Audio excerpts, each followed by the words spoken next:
अशा प्रकारची कुकरमध्ये शेवग्याची भाजी एकदा नक्की ट्राय करून बघा। व्हिडिओ आवडल्यास लाईक करा, शेअर करा आणि सबस्क्राईब करा। नमस्कार मंडळी, मी आज बनवणार आहे शेवग्याची रस्सा भाजी। शेवग्याची रस्सा भाजी बनवण्यासाठी मी इथे शेवगा हा बारीक चिरून घेतलेला आहे। त्यानंतर बारीक चिरलेला कांदा घेतलेला आहे, बारीक चिरलेलं खोबरं, लसणाच्या पाकळ्या आणि थोडे शेंगदाणे। तर आता कांदा, खोबरं आणि शेंगदाणे हे मी भाजून घेणार आहे आणि नंतर त्यांचं सर्वांचं एकत्र वाटण करून घेणार आहे। आता मी गॅसवरती कुकर ठेवलेला आहे। कुकरमध्ये 2 चमचे तेल टाकलेलं आहे। आता त्यामध्ये मी पाव चमचा हळद, अर्धा चमचा गोडा मसाला, अर्धा चमचा धना पावडर, 1 चमचा घरचा गरम मसाला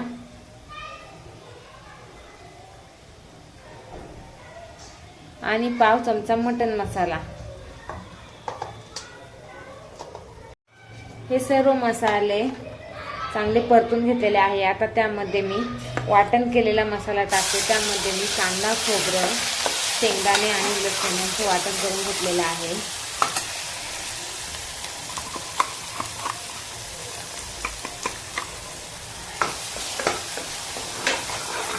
वाटण केलेला मसाला देखील चांगला परतून घेते।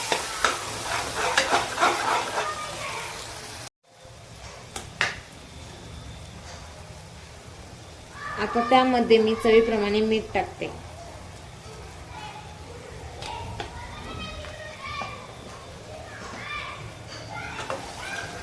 हे सर्व पुन्हा एकदा चांगले परतवून घेऊ।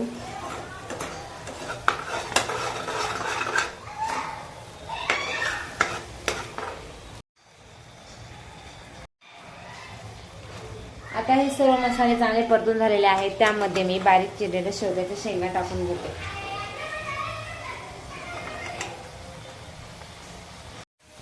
शेवग्याच्या शेंगा मी टाकून घेतलेल्या आहे। आता ह्या चांगल्या परतून घेते। शेंगा ह्या चांगल्या परतून झालेल्या आहेत। आता त्यामध्ये मी गरजेप्रमाणे पाणी ऍड करते।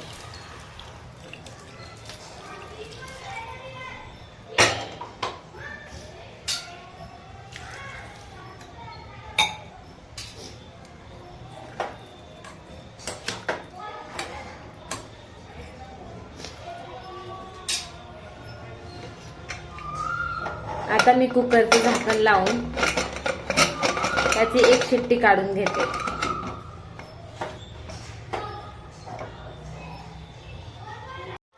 आता मी कुकरचं झाकण खोलून पाहते।